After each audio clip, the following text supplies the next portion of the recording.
Hi hello ನಮಸ್ತೆ ಎಲ್ಲರಿಗೂ ಇನ್ಫಾಮೀಡಿಯಾ ಜಗತ್ತು ಚಾನಲಿನ ಮತ್ತೊಂದು ವಿಡಿಯೋಗೆ ಸ್ವಾಗತ ಸುಸ್ವಾಗತ. ಸ್ನೇಹಿತರೆ, ಎಲ್ಲರೂ ಹೇಗಿದ್ದೀರಾ? ಎಲ್ಲರೂ ಚೆನ್ನಾಗಿದ್ದೀರಾ ಅಂದ್ಕೊಂಡಿದ್ದೀನಿ. ನಾನು ಕೂಡ ತುಂಬಾ ಚೆನ್ನಾಗಿದ್ದೀನಿ. ಎಲ್ಲರೂ ಚೆನ್ನಾಗಿದ್ದೀರಾ ಅಂದ್ಕೊಂಡು ಭಾವಿಸ್ಕೊಂಡು ಇವತ್ತಿನ ಒಂದು ವಿಡಿಯೋನ ಶುರು ಮಾಡಿಬಿಡೋಣ. ಇವತ್ತಿನ ಒಂದು ವಿಡಿಯೋದಲ್ಲಿ ಮೀನರಾಶಿಯವರಿಗೆ 2026 ಜನವರಿ ತಿಂಗಳಲ್ಲಿ ಏನೆಲ್ಲ ಬದಲಾವಣೆಯನ್ನು ನೋಡಲಿದ್ದೀರಿ, ಯಾವುದರ ಬಗ್ಗೆ ಮುನ್ನೆಚ್ಚರಿಕೆಗಳನ್ನು ತೆಗೆದುಕೊಳ್ಬೇಕು ಮೀನರಾಶಿಯವರು ಅನ್ನೋದನ್ನ ಕಂಪ್ಲೀಟಾಗಿ ತಿಳಿಸ್ಕೊಡ್ತೀನಿ. ಅದು ನಿಮ್ಮ ವ್ಯಾಪಾರದಲ್ಲಾಗಬಹುದು, ವ್ಯವಹಾರದಲ್ಲಾಗ್ಬೋದು, ಹಣಕಾಸಿನಲ್ಲಾಗ್ಬೋದು, ನಿಮ್ಮ ವೃತ್ತಿ ಜೀವನದಲ್ಲಾಗಬಹುದು. ಸ್ನೇಹಿತರೆ, ಏನೆಲ್ಲ ಬದಲಾವಣೆಯನ್ನು ನೋಡಲಿದ್ದೀರಿ, ಯಾವುದರ ಬಗ್ಗೆ ಎಚ್ಚರಿಕೆ ವಹಿಸಬೇಕು ಅನ್ನೋದನ್ನ ಕಂಪ್ಲೀಟಾಗಿ ತಿಳಿಸ್ಕೊಡ್ತಾ ಹೋಗ್ತೀನಿ. ಇದನ್ನೆಲ್ಲ ತಿಳ್ಕೋಬೇಕು, ಸಣ್ಣ ಪುಟ್ಟ ಪರಿಹಾರಗಳನ್ನು ಫಾಲೋ ಮಾಡಬೇಕು ಅಂದರೆ ಎಲ್ಲೂ ಕೂಡ ವಿಡಿಯೋನ ಸ್ಕಿಪ್ ಮಾಡಬಾರ್ದು. ಅಂದರೆ ವಿಡಿಯೋನ ಕಟ್ ಮಾಡಿ ಓಡಿಸ್ಕೊಂಡೋಗಿ ನೋಡ್ತು ಅಂದರೆ ಫುಲ್ ಇನ್ಫಾರ್ಮೇಷನ್ ಅರ್ಥ ಆಗಲ್ಲ. ಸೊ ಹಾಗಾಗಿ ಎಲ್ಲ ವಿಡಿಯೋದಲ್ಲೂ ತಿಳಿಸ್ತಾ ಇರ್ತೀನಿ. ಮೊದಲಿಂದ ಕೊನೆ ತನಕ ವಿಡಿಯೋನ ವಾಚ್ ಮಾಡಿ. ವಿಡಿಯೋದಲ್ಲಿ ಒಳ್ಳೆ ಮಾಹಿತಿ ಸಿಕ್ಕಿದ್ದಲ್ಲಿ ತಪ್ಪದೆ ವಿಡಿಯೋಗೊಂದು ಲೈಕ್ ಕೊಟ್ಟು, ಇನ್ನೂ ನನ್ನ ಚಾನಲ್ನ ಸಬ್ಸ್ಕ್ರೈಬ್ ಮಾಡ್ಕೊಳ್ಳೋದನ್ನೇ ನೋಡ್ತಿದ್ದರೆ ದಯವಿಟ್ಟು ಇನ್ಫಾಮೀಡಿಯಾಗೆ ಸಬ್ಸ್ಕ್ರೈಬ್ ಆಗಿ ನಿಮ್ಮ ಅಭಿಪ್ರಾಯಗಳನ್ನು ಕಮೆಂಟ್ ಬಾಕ್ಸಲ್ಲಿ ತಿಳಿಸಿ. ಯಾರೆಲ್ಲ ಸಬ್ಸ್ಕ್ರೈಬ್ ಮಾಡ್ಕೊಂಡಿದ್ದೀರಾ ಅವರಿಗೆ ಥ್ಯಾಂಕ್ ಯು ಸೋ ಮಚ್ ಅಂತ ಹೇಳ್ತಾ ವಿಡಿಯೋದ ಕಡೆ ಗಮನ ಕೊಟ್ಬಿಡೋಣ. ಹೌದು ಸ್ನೇಹಿತರೆ, ಮೀನರಾಶಿಯವರ ಭವಿಷ್ಯ ಜನವರಿ 2026ರಲ್ಲಿ ಸ್ನೇಹಿತರೆ ಏನೆಲ್ಲ ಬದಲಾವಣೆಯನ್ನು ನೋಡಲಿದ್ದೀರಿ ಅಂದರೆ, ಗ್ರಹಗಳ ಸಂಚಾರ ಮತ್ತು ಗ್ರಹಗಳ ಸ್ಥಾನ ಬದಲಾವಣೆ ಸ್ನೇಹಿತರೆ 12 ರಾಶಿಯವರಿಗೆ ಒಂದಲ್ಲ ಒಂದು ರೀತಿಯಲ್ಲಿ ಪ್ರಭಾವವನ್ನು ಬೀರಲಿದೆ ಅಂತಲೇ ಹೇಳಬಹುದು. ಆದರೆ ಇವಾಗ ಮೀನರಾಶಿಯವರ ಬಗ್ಗೆ ತಿಳಿಸ್ಕೊಡ್ತಿರುವ ಕಾರಣ ಮೀನರಾಶಿಯ ಗ್ರಹ ಸ್ಥಿತಿಗಳು ಜನವರಿ 2026ರಲ್ಲಿ ಹೇಗಿರಲಿದೆ ಅನ್ನೋದನ್ನ ನೋಡ್ತಾ ಹೋಗೋಣ. ಮೊದಲನೇದಾಗಿ ಶುಕ್ರ ಧನು ರಾಶಿಯಿಂದ 10ನೇ ಮನೆಗೆ ಸ್ಥಳಾಂತರಗೊಳ್ಳುತ್ತಾರೆ. ಮಕರ ರಾಶಿಗೆ 11ನೇ ಮನೆಗೆ ಜನವರಿ 13ರಂದು ಸ್ನೇಹಿತರೆ. ಇನ್ನು ಗುರು ಮಿಥುನದಲ್ಲಿ 4ನೇ ಮನೆಯಲ್ಲಿ ತಿಂಗಳ ಪೂರ್ತಿ, ಶನಿ ಮೀನದಲ್ಲಿ 1ನೇ ಮನೆಯಲ್ಲಿ ತಿಂಗಳ ಪೂರ್ತಿ, ರಾಹು ಕುಂಭದಲ್ಲಿ 12ನೇ ಮನೆಯಲ್ಲಿ ತಿಂಗಳ ಪೂರ್ತಿ, ಕೇತು ಸಿಂಹದಲ್ಲಿ 6ನೇ ಮನೆಯಲ್ಲಿ ತಿಂಗಳ ಪೂರ್ತಿ. ಇದು ಗ್ರಹಗಳ ಸಂಚಾರ ಮತ್ತು ಗ್ರಹಗಳ ಸ್ಥಾನ ಬದಲಾವಣೆ, ಗ್ರಹಗಳ ಸ್ಥಿತಿ ಮೀನರಾಶಿಯವರಿಗೆ ಈಗಿರಲಿದೆ ಅಂತಲೇ ಹೇಳಬಹುದು. ಇನ್ನು ಮೀನರಾಶಿಯವರಿಗೆ ಜನವರಿ 2026 ಮಾಸಿಕ ರಾಶಿ ಭವಿಷ್ಯ ಹೇಗಿರಲಿದೆ ಅಂದರೆ, ಈ ತಿಂಗಳಲ್ಲಿ ವೃತ್ತಿ ಜೀವನದ ವಿಷಯಗಳು ಗಮನ ಸೆಳೆಯುತ್ತವೆ. ಕಾರ್ಯಕ್ಷಮತೆಯ ಒತ್ತಡವನ್ನು ನೀವು ಅನುಭವಿಸಬಹುದು, ಆದರೆ ಅದೇ ಸಮಯದಲ್ಲಿ ನಿಮ್ಮ ಪ್ರಯತ್ನಗಳನ್ನು ಗುರುತಿಸಲಾಗುತ್ತಿದೆ ಎಂದು ನೀವು ಗ್ರಹಿಸಬಹುದು. ಜನವರಿ ಮಧ್ಯದ ನಂತರ ಗಮನವು ನಿಧಾನವಾಗಿ ಲಾಭ, ಸಾಮಾಜಿಕ ಸಂಪರ್ಕಗಳು ಮತ್ತು ದೀರ್ಘಕಾಲೀನ ಗುರಿಗಳ ಕಡೆಗೆ ಬದಲಾಗುತ್ತದೆ. ನೀವು ಭಾವನಾತ್ಮಕವಾಗಿ ಬಲಶಾಲಿಯಾಗಿ ಮತ್ತು ನೀವು ಎಲ್ಲಿದ್ದೀರಿ ಎಂಬುದರ ಬಗ್ಗೆ ಹೆಚ್ಚು ಸ್ಥಿರವಾಗಿದ್ದೀರಿ ಅಂತಲೇ ಹೇಳಬಹುದು. ಜನವರಿಯಲ್ಲಿ ನಿಮ್ಮನ್ನು ಗಂಭೀರ ಮತ್ತು ಜವಾಬ್ದಾರಿಯುತ ಮನಸ್ಥಿತಿಯಲ್ಲಿ ಇರಿಸುತ್ತದೆ. ಜೀವನವು ನಿಮ್ಮನ್ನು ಪ್ರಬುದ್ಧರಾಗಲು ಸ್ನೇಹಿತರೆ, ನಿಧಾನಗೊಳಿಸಲು ಮತ್ತು ಸ್ಪಷ್ಟತೆಯೊಂದಿಗೆ ವರ್ತಿಸಲು ಕೇಳುತ್ತಿದೆ ಎಂದು ನೀವು ಭಾವಿಸಬಹುದು. ನಿಮ್ಮ ರಾಶಿಯಲ್ಲಿರುವಂತಹ ಲಗ್ನ ಶನಿಯು ನಿಮ್ಮ ಕರ್ತವ್ಯಗಳು, ನಿಮ್ಮ ಇಮೇಜ್ ಮತ್ತು ನಿಮ್ಮ ಜೀವನದ ದಿಕ್ಕನ್ನ ಬಗ್ಗೆ ನಿಮಗೆ ಹೆಚ್ಚು ಅರಿವು ಮೂಡಿಸುತ್ತದೆ ಅಂತಲೇ ಹೇಳ್ಬೋದು ಸ್ನೇಹಿತರೆ. ಇದು ಒಟ್ಟಾರೆಯಾಗಿ ಜನವರಿ ತಿಂಗಳಲ್ಲಿ ಮೀನರಾಶಿಯವರ ಭವಿಷ್ಯ ಹೀಗಿರಲಿದೆ. ಇನ್ನು ಒಂದೊಂದಾಗಿ ತಿಳಿಸ್ಕೊಡ್ತಾ ಹೋಗ್ತೀನಿ. ನಿಮ್ಮ ಫೈನಾನ್ಸ್ ಬಗ್ಗೆ ಮೊದಲನೇದಾಗಿ ತಿಳಿಸ್ಕೊಡ್ತೀನಿ. ಹಣಕಾಸಿನ ಬಗ್ಗೆ ಏನೆಲ್ಲ ಬದಲಾವಣೆಯನ್ನು ನೋಡಲಿದ್ದೀರಿ, ಯಾವುದರ ಬಗ್ಗೆ ಎಚ್ಚೆತ್ತುಕೊಳ್ಬೇಕು ಈ ತಿಂಗಳು ಅನ್ನೋದಾದರೆ, ಹಣಕಾಸಿನ ವಿಷಯಗಳು ಕ್ರಮೇಣ ಸುಧಾರಿಸುತ್ತವೆ. ಮೊದಲಾರ್ಧದಲ್ಲಿ ಮನೆ, ಕುಟುಂಬ ಅಥವಾ ಜವಾಬ್ದಾರಿಗಳಿಗೆ ಸಂಬಂಧಿಸಿದ ಖರ್ಚುಗಳು ಬರಬಹುದು. 4ನೇ ಮನೆಯಲ್ಲಿರುವ ಗುರು ಸೌಕರ್ಯ, ಆಸ್ತಿ ಅಥವಾ ಭಾವನಾತ್ಮಕ ಅಗತ್ಯಗಳಿಗಾಗಿ ಖರ್ಚುಗಳನ್ನು ಹೆಚ್ಚಿಸಬಹುದು. ತಿಂಗಳ ಮಧ್ಯದ ನಂತರ ಆದಾಯದ ಅವಕಾಶಗಳು ಹೆಚ್ಚಾಗುತ್ತವೆ. ಕೆಲಸ, ಸಂಪರ್ಕಗಳು ಅಥವಾ ಹಿಂದಿನ ಪ್ರಯತ್ನಗಳ ಮೂಲಕ ಲಾಭಗಳನ್ನು ಸೂಚಿಸುತ್ತವೆ. ಉಳಿತಾಯ ಮತ್ತು ಭವಿಷ್ಯದ ಆರ್ಥಿಕ ಯೋಜನೆಯನ್ನು ಪರಿಶೀಲಿಸಲು ಇದು ಉತ್ತಮ ಸಮಯ. 12ನೇ ಮನೆಯಲ್ಲಿರುವಂತಹ ರಾಹು ಅನಗತ್ಯ ಖರ್ಚುಗಳು ಅಥವಾ ಗುಪ್ತ ವೆಚ್ಚಗಳ ಬಗ್ಗೆ ಎಚ್ಚರಿಕೆ ನೀಡಲಿದ್ದಾರೆ. ಪ್ರಜ್ಞಾಪೂರ್ವಕವಾಗಿ ಉಳಿತಾಯವನ್ನು ಮಾಡಿ ಮತ್ತು ಆತುರದ ಖರ್ಚುಗಳನ್ನು ಆದಷ್ಟು ತಪ್ಪಿಸಿ ಸ್ನೇಹಿತರೆ, ಒಳಿತಾಗಲಿದೆ. ಇನ್ನು ನಿಮ್ಮ ಆರೋಗ್ಯದ ಬಗ್ಗೆ ಹೇಳೋದಾದರೆ, ನಿಮ್ಮ ಹೆಲ್ತ್ ಬಗ್ಗೆ ಹೇಳೋದಾದರೆ ಏನೆಲ್ಲ ಬದಲಾವಣೆಯನ್ನು ಮೀನರಾಶಿಯವರು ನೋಡಲಿದ್ದೀರಿ, ಯಾವುದರ ಬಗ್ಗೆ ಎಚ್ಚರಿಕೆ ವಹಿಸಬೇಕು ಅನ್ನೋದನ್ನ ನೋಡ್ತಾ ಹೋಗೋಣ. ಆರೋಗ್ಯಕ್ಕೆ ಎಚ್ಚರಿಕೆ ಅಗತ್ಯ ಬೇಕು. 1ನೇ ಮನೆಯಲ್ಲಿರುವ ಶನಿ ದಿನಚರಿಯನ್ನು ನಿರ್ಲಕ್ಷಿಸಿದರೆ ಆಯಾಸ, ದೇಹದ ಬಿಗಿತ ಅಥವಾ ಕಡಿಮೆ ಶಕ್ತಿಯನ್ನು ಉಂಟು ಮಾಡಬಹುದು. ಮಾನಸಿಕ ಒತ್ತಡವು ದೈಹಿಕವಾಗಿ ಪ್ರತಿಫಲಿಸಬಹುದು. ಸರಿಯಾದ ನಿದ್ರೆ, ನೀರು ಕುಡಿಯುವುದು ಮತ್ತು ಲಘು ವ್ಯಾಯಾಮ ಅತ್ಯಗತ್ಯ. ಶಿಸ್ತನ್ನು ಕಾಪಾಡಿಕೊಂಡರೆ 6ನೇ ಮನೆಯಲ್ಲಿರುವಂತಹ ಕೇತು ಆರೋಗ್ಯ ಸಮಸ್ಯೆಗಳನ್ನು ಜಯಿಸಲು ಸಹಾಯವನ್ನು ಮಾಡುತ್ತಾರೆ. ದಿನಚರಿಯಲ್ಲಿ ಸ್ಥಿರತೆ, ಆರೋಗ್ಯ ಸ್ಥಿರವಾಗಿರುತ್ತದೆ. ಪ್ರತಿದಿನ ಯೋಗ, ಧ್ಯಾನ, ಮೆಡಿಟೇಷನನ್ನು ಮಾಡುವುದನ್ನು ಅಭ್ಯಾಸ ಮಾಡ್ಕೊಳ್ಳಿ ಸ್ನೇಹಿತರೆ. ಆಹಾರದ ಪದ್ಧತಿಯಲ್ಲೂ ಕೂಡ ಸಾಕಷ್ಟು ಚೇಂಜಸನ್ನು ಮಾಡ್ಕೋಬೇಕಾಗುತ್ತದೆ. ಚೆನ್ನಾಗಿ ಹಸಿರು ತರಕಾರಿ, ಹಣ್ಣು ಹಂಪಲುಗಳನ್ನು, ಫೈಬರ್ ಇರುವಂತಹ ಆಹಾರ ಪದ್ಧತಿಯನ್ನು ಸ್ನೇಹಿತರೆ ನಾವು ಅಳವಡಿಸ್ಕೊಳ್ಬೇಕು. ಪ್ರೋಟೀನ್ ಕೂಡ ಮುಖ್ಯ ಸ್ನೇಹಿತರೆ. ಆದರೆ ನಿಮ್ಮ ದಿನಚರಿಯಲ್ಲಿ ಸಾಕಷ್ಟು ಇದನ್ನು ಅಭ್ಯಾಸ ಮಾಡಿಕೊಂಡ್ರೆ, ಒತ್ತಡವನ್ನು ಕಡಿಮೆ ಮಾಡಿದ್ರೆ ಸ್ನೇಹಿತರೆ ಸರಿಯಾಗಿ ನಿದ್ರೆಯನ್ನು ಮಾಡುವುದು, ನೀರನ್ನು ಕುಡಿಯುವುದು, ಲಘು ವ್ಯಾಯಾಮ ಅತ್ಯಗತ್ಯ ಅಂತಲೇ ಹೇಳ್ಬೋದು. ಮೀನರಾಶಿಯವರಿಗೆ ಮುಂದಿನ ದಿನಗಳಲ್ಲಿ ನಿಮ್ಮ ಆರೋಗ್ಯ ಉತ್ತಮವಾಗಿರಬೇಕು ಅಂದರೆ ದಿನಚರಿಯನ್ನು ಸರಿಯಾದ ರೀತಿಯಲ್ಲಿ ನಾವು ಅಳವಡಿಸ್ಕೊಳ್ಬೇಕಾಗುತ್ತದೆ.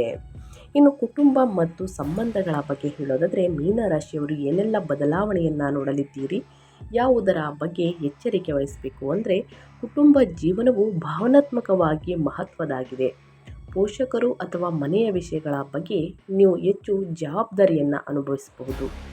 4ನೇ ಮನೆಯಲ್ಲಿರುವ ಗುರು ಭಾವನಾತ್ಮಕ ಬೆಂಬಲವನ್ನು ಪ್ರೋತ್ಸಾಹಿಸುತ್ತಾರೆ, ಆದರೆ ಅದು ನಿಮ್ಮನ್ನು ಸೂಕ್ಷ್ಮವಾಗಿಸಬಹುದು. ನಿಮ್ಮ ರಾಶಿಯಲ್ಲಿರುವಂತಹ ಶನಿಯು ನಿಮ್ಮನ್ನು ಗಂಭೀರವಾಗಿ ಅಥವಾ ಮೀಸಲು ಇರುವಂತೆ ಮಾಡಬಹುದು. ಪ್ರೀತಿ ಪಾತ್ರರು ನೀವು ಏನನ್ನ ಬಯಸುತ್ತಿದ್ದೀರಿ ಎಂಬುದನ್ನು ಯಾವಾಗಲೂ ಅರ್ಥ ಮಾಡಿಕೊಳ್ಳದಿರಬಹುದು. ನಿಮ್ಮನ್ನು ಮೃದುವಾಗಿ ವ್ಯಕ್ತಪಡಿಸುವುದು ಸಹಾಯ ಮಾಡುತ್ತದೆ.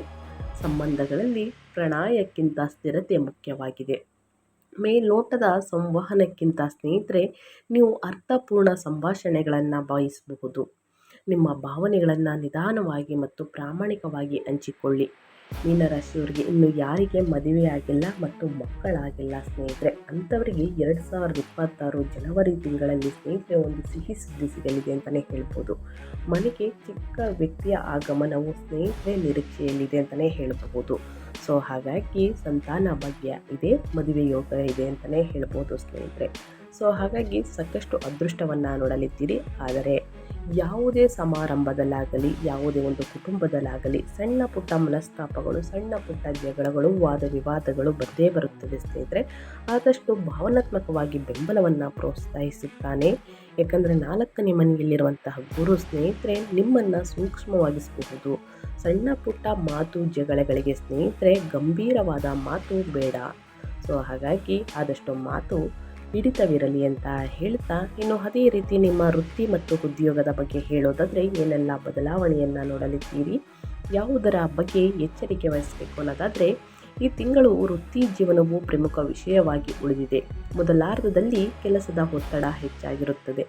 ನಿಮ್ಮಲ್ಲಿ ಕೆಲವರು ಹೆಚ್ಚುವರಿ ಜವಾಬ್ದಾರಿಯನ್ನು ತೆಗೆದುಕೊಳ್ಳಬಹುದು ಅಥವಾ ಮೇಲಧಿಕಾರಿಗಳು ಗಮನಿಸುತ್ತಿದ್ದಾರೆ ಎಂದು ನೀವು ಭಾವಿಸಬಹುದು. ಇದು ಒತ್ತಡವನ್ನು ಉಂಟು ಮಾಡಬಹುದು. ಅತಿಯಾದ ಒತ್ತಡ ನಿಮ್ಮ ಆರೋಗ್ಯದಲ್ಲಿ ಎಫೆಕ್ಟ್ ಆಗಲಿದೆ ಸ್ನೇಹಿತರೆ. ಆದರೆ ಇದು ನಿಮ್ಮ ಸಾಮರ್ಥ್ಯಗಳಲ್ಲಿನ ನಂಬಿಕೆಯನ್ನು ಸಹ ಸೂಚಿಸುತ್ತದೆ. ನಿಮ್ಮ 10ನೇ ಮನೆಯಲ್ಲಿ ಕರ್ಮದ ಸ್ಥಾನದಲ್ಲಿ ಸೂರ್ಯ, ಕುಜ, ಶುಕ್ರ, ಬುಧ ಆರಂಭದಲ್ಲಿ ಗೋಚರತೆಯನ್ನು ತರುತ್ತಾರೆ. ಈಗ ನಿಮ್ಮ ಕಾರ್ಯಗಳು ಮಾತುಗಳಿಗಿಂತ ಜೋರಾಗಿ ಮಾತನಾಡುತ್ತವೆ. ಸಣ್ಣ ಪ್ರಯತ್ನಗಳು ಶಾಶ್ವತವಾಗಿ ಪ್ರಭಾವವನ್ನು ಬೀರಬಹುದು. ತಿಂಗಳ ಮಧ್ಯದ ನಂತರ ಗ್ರಹಗಳು 11ನೇ ಮನೆಗೆ ಲಾಭದ ಸ್ಥಾನಕ್ಕೆ ಚಲಿಸುತ್ತವೆ ಸ್ನೇಹಿತರೆ. ಸಹೋದ್ಯೋಗಿಗಳು, ಸ್ನೇಹಿತರು ಅಥವಾ ವೃತ್ತಿಪರ ನೆಟ್ವರ್ಕ್ಗಳಿಂದ ಬೆಂಬಲ ಹೆಚ್ಚಾಗುತ್ತದೆ ಅಂತಲೇ ಹೇಳಬಹುದು. ನೀವು ಬಹುಮಾನಗಳು, ಮೆಚ್ಚುಗೆ ಅಥವಾ ನೀವು ಮೌನವಾಗಿ ಕೆಲಸ ಮಾಡುತ್ತಿದ್ದ ಗುರಿಗಳ ಕಡೆಗೆ ಪ್ರಗತಿಯನ್ನು ಕಾಣಬಹುದು. ಆದಷ್ಟು ಸ್ಥಿರವಾಗಿರಿ.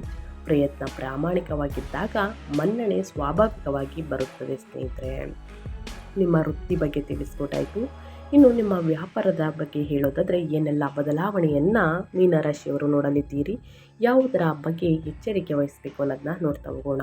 ಮೊದಲನೇದಾಗಿ ಈ ತಿಂಗಳು ತಾಳ್ಮೆ, ವೃತ್ತಿಪರತೆ ಯಶಸ್ಸನ್ನು ತರುತ್ತದೆ, ಗಮನದಲ್ಲಿಟ್ಕೊಳ್ಳಿ. ಈ ತಿಂಗಳಲ್ಲಿ ನೆಟ್ವರ್ಕಿಂಗ್ ಲಾಭವನ್ನು ತರುತ್ತದೆ. ಹಳೆಯ ಸಂಪರ್ಕಗಳು ಅಥವಾ ಉಲ್ಲೇಖಗಳು ಬೆಳವಣಿಗೆಗೆ ಸಹಾಯವನ್ನು ಮಾಡಬಹುದು. ಲಾಭಗಳು ನಿಧಾನವಾಗಿ ಆದರೆ ಸ್ಥಿರವಾಗಿ ಬರಬಹುದು ಸ್ನೇಹಿತರೆ.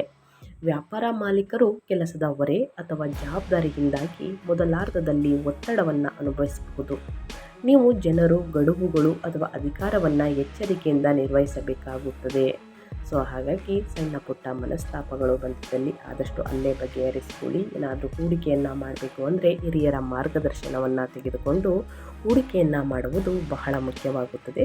ಎಚ್ಚರಿಕೆಯಿಂದ ಕಾರ್ಯವನ್ನು ನಿರ್ವಹಿಸಬೇಕಾಗುತ್ತದೆ. ನಿಮ್ಮ ಜನರು ಅಂತಂದರೆ ನೀವು ಜನರು ಗಡುವುಗಳು ಅಥವಾ ಅಧಿಕಾರವನ್ನು ಎಚ್ಚರಿಕೆಯಿಂದ ನಿರ್ವಹಿಸಬೇಕಾಗುತ್ತದೆ ಸ್ನೇಹಿತರೆ. ತಿಂಗಳ ಮಧ್ಯದ ನಂತರ ಲಾಭವನ್ನು ತರುತ್ತದೆ. ಹಳೆಯ ಸಂಪರ್ಕಗಳು ಉಲ್ಲೇಖಗಳು ಬೆಳವಣಿಗೆಗೆ ಸಹಾಯವನ್ನು ಮಾಡುತ್ತದೆ ಅಂತಲೇ ಹೇಳಬಹುದು. ಇನ್ನು ವಿದ್ಯಾರ್ಥಿಗಳ ಬಗ್ಗೆ ಹೇಳೋದಾದರೆ ಏನೆಲ್ಲ ಬದಲಾವಣೆಯನ್ನು ನೋಡಲಿದ್ದೀರಿ, ಯಾವುದರ ಬಗ್ಗೆ ಎಚ್ಚರಿಕೆ ವಹಿಸಬೇಕು ಅಂದರೆ ವಿದ್ಯಾರ್ಥಿಗಳು ಗಂಭೀರವಾಗಿ ಮತ್ತು ಗಮನವಿಟ್ಟು ಇರುತ್ತಾರೆ. 1ನೇ ಮನೆಯಲ್ಲಿರುವ ಶನಿ ಶಿಸ್ತನ್ನು ಹೆಚ್ಚಿಸುತ್ತಾರೆ, ಆದರೆ ಆತ್ಮವಿಶ್ವಾಸದ ಕೊರತೆಯನ್ನು ಉಂಟು ಮಾಡಬಹುದು. ಗುರು ಭಾವನಾತ್ಮಕ ಸ್ಥಿರತೆ ಮತ್ತು ತಿಳುವಳಿಕೆಯನ್ನು ಬೆಂಬಲಿಸುತ್ತಾರೆ. ಶಾಂತ ವಾತಾವರಣದಲ್ಲಿ ಅಧ್ಯಯನ ಮಾಡುವುದು ಫಲಿತಾಂಶಗಳನ್ನು ಸುಧಾರಿಸುತ್ತದೆ. ತ್ವರಿತ ಫಲಿತಾಂಶಗಳಿಗಿಂತ ಸ್ಥಿರವಾದ ಪ್ರಯತ್ನದಲ್ಲಿ ನಂಬಿಕೆ ಇಡಿ. ಪ್ರತಿದಿನ ವೇಳಾಪಟ್ಟಿಯೊಂದಿಗೆ ಸರಿಯಾದ ಸಮಯಕ್ಕೆ ಕೂತು ಅಧ್ಯಯನವನ್ನು ಮಾಡಿ ಉನ್ನತ ಫಲಿತಾಂಶವನ್ನು ಗಳಿಸುವುದಕ್ಕೆ ದಾರಿ ಮಾಡಿಕೊಡಲಿದೆ ಅಂತಲೇ ಹೇಳಬಹುದು. ಗಮನಿಸಬೇಕಾದ ಪ್ರಮುಖ ದಿನಾಂಕಗಳ ಬಗ್ಗೆ ತಿಳಿಸ್ಕೊಡ್ತೀನಿ. ಜನವರಿ 13, ಜನವರಿ 14, ಜನವರಿ 16, ಜನವರಿ 17 ಸ್ನೇಹಿತರೆ. ಗ್ರಹಗಳ ಸಂಚಾರ ತುಂಬಾ ಇದೆ. ಜನವರಿ 13ನೇ ತಾರೀಕು ಶುಕ್ರ 11ನೇ ಮನೆಗೆ ಸಾಮಾಜಿಕ ಬೆಂಬಲ ಮತ್ತು ಲಾಭಗಳನ್ನು ಸುಧಾರಿಸುತ್ತವೆ. ಜನವರಿ 14 ಸೂರ್ಯ 11ನೇ ಮನೆಗೆ ಮನ್ನಣೆ ಮತ್ತು ಗುರಿಗಳತ್ತ ಪ್ರಗತಿ ಸಿಗಲಿದೆ. ಜನವರಿ 16 ಕುಜ 11ನೇ ಮನೆಗೆ ಸಕ್ರಿಯ ನೆಟ್ವರ್ಕಿಂಗ್ ಮತ್ತು ಮಹತ್ವಾಕಾಂಕ್ಷೆ. ಇನ್ನು ಜನವರಿ 17ನೇ ತಾರೀಕು ಬುಧ 11ನೇ ಮನೆಗೆ ಚರ್ಚೆಗಳು ಮತ್ತು ಯೋಜನೆ ಯಶಸ್ವಿಯಾಗುತ್ತದೆ ಅಂತಲೇ ಹೇಳಬಹುದು. ಇನ್ನು ಪರಿಹಾರದ ಕ್ರಮಗಳ ಬಗ್ಗೆ ಹೇಳೋದಾದರೆ ಈ ತಿಂಗಳಲ್ಲಿ ಏನೆಲ್ಲ ಅನುಸರಿಸಬೇಕು ಪರಿಹಾರವನ್ನು ನಾನು ತಿಳಿಸ್ಕೊಡ್ತೀನಿ. ಆದಷ್ಟು ನನ್ನ ಚಾನಲ್ನಲ್ಲಿ ಬರುವಂತಹ ಸಣ್ಣ ಪುಟ್ಟ ಪರಿಹಾರದಿಂದ ದೊಡ್ಡ ಸಮಸ್ಯೆಗಳು ಕೂಡ ಸಂಪೂರ್ಣವಾಗಿ ನಿವಾರಣೆಯಾಗಲಿದೆ. ಮೊದಲನೇದಾಗಿ ಮಾರ್ಗದರ್ಶನಕ್ಕಾಗಿ ಗುರುವಾರದಂದು ಓಂ ಗುರುವೇ ನಮಃ ಎಂದು ಜಪಿಸಿ. ಇನ್ನು ಪ್ರತಿದಿನ ಸೂರ್ಯ ನಮಸ್ಕಾರವನ್ನು ಮಾಡಿ. ಸೂರ್ಯ ನಮಸ್ಕಾರವನ್ನು ಮಾಡಬೇಕಾದ್ರೆ ಆದಿತ್ಯ ಹೃದಯ ಸ್ತೋತ್ರವನ್ನು ಹೇಳುವುದು ಬಹಳ ಮುಖ್ಯ. ಇನ್ನು ಶನಿವಾರ ಸಂಜೆ ದೀಪವನ್ನು ಹಚ್ಚಿ ಶನಿಯ ಒತ್ತಡವನ್ನು ಕಡಿಮೆ ಮಾಡಿ. ನೀರಿನ ಬಳಿ ಅಥವಾ ಧ್ಯಾನದಲ್ಲಿ ಸಮಯವನ್ನು ಕಳೆಯಿರಿ. ವೃದ್ಧರು ಬಡವರಿಗೆ ನಿರ್ಗತಿಕರಿಗೆ ನಿಮ್ಮ ಕೈಯಲ್ಲಾದಷ್ಟು ಹಣ ಸಹಾಯವನ್ನು ಮಾಡಿ. ಆಹಾರವನ್ನು ದಾನ ಮಾಡಿ ಸ್ನೇಹಿತರೆ. ದೈನಂದಿನ ದಿನಚರಿಯಲ್ಲಿ ಶಿಸ್ತನ್ನು ಕಾಪಾಡಿಕೊಳ್ಳಿ, ಒಳಿತಾಗಲಿದೆ. ಪ್ರತಿದಿನ ಏನೆಲ್ಲ ಮಾಡಬೇಕು, ಯಾವುದರ ಬಗ್ಗೆ ಎಚ್ಚರಿಕೆ ವಹಿಸಬೇಕು, ಏನೆಲ್ಲ ಅದೃಷ್ಟದ ಫಲಗಳನ್ನು ಗಳಿಸಲಿದ್ದೀರಿ ಅನ್ನೋದನ್ನ ಒಟ್ಟಾರೆಯಾಗಿ ಮೀನರಾಶಿಯವರಿಗೆ ತಿಳಿಸ್ಕೊಟ್ಟಾಯಿತು. ಇವತ್ತಿನ ಒಂದು ವಿಡಿಯೋದಲ್ಲಿ ಸಂಪೂರ್ಣ ಮಾಹಿತಿ ಸಿಕ್ಕಿದ್ದಲ್ಲಿ ದಯವಿಟ್ಟು ಮೀನರಾಶಿಯವರು ಇನ್ನೂ ಕೂಡ ವಿಡಿಯೋಗೆ ಲೈಕ್ ಮಾಡಿಲ್ಲ ಅಂದರೆ ದಯವಿಟ್ಟು ಲೈಕ್ ಮಾಡಿ. ಇನ್ನೂ ನನ್ನ ಚಾನಲ್ನ ಸಬ್ಸ್ಕ್ರೈಬ್ ಮಾಡ್ಕೊಳ್ದೇ ನೋಡ್ತಿದ್ರೆ ದಯವಿಟ್ಟು ಇನ್ಫಾರ್ಮೇಡಿಯಾಗೆ ಸಬ್ಸ್ಕ್ರೈಬ್ ಆಗಿ ನಿಮ್ಮ ಅಭಿಪ್ರಾಯಗಳನ್ನು ಕಮೆಂಟ್ ಬಾಕ್ಸಲ್ಲಿ ತಿಳಿಸಿ. ಯಾರೆಲ್ಲ ಸಬ್ಸ್ಕ್ರೈಬ್ ಮಾಡ್ಕೊಂಡಿದ್ದೀರಾ ಅವ್ರಿಗೆ ಥ್ಯಾಂಕ್ ಯು ಸೋ ಮಚ್ ಅಂತ ಹೇಳ್ತಾ ಕಮೆಂಟ್ ಬಾಕ್ಸಲ್ಲಿ ಓಂ ನಮಃ ಶನೇಶ್ವರಾಯ ನಮಃ ಅಂತ ಕಮೆಂಟ್ ಮಾಡಿ. ಶನಿದೇವರ ಅನುಗ್ರಹ ನಿಮ್ಮ ಜೀವನದ ಉದ್ದಕ್ಕೂ ಇರಲಿ ಅಂತ ಕೇಳ್ಕೊತಾ, ನಿಮ್ಮ ಫ್ಯಾಮಿಲಿಗೆ ಮತ್ತು ನಿಮಗೆ ತುಂಬ ಒಳ್ಳೇದು ಮಾಡಲಿ ಅಂತ ಕೇಳ್ಕೊತಾ ವಿಡಿಯೋನ ಎಂಡ್ ಮಾಡಿ ಮತ್ತೊಂದು ವಿಡಿಯೋದಲ್ಲಿ ಸಿಗ್ತೀನಿ. Thank you for watching.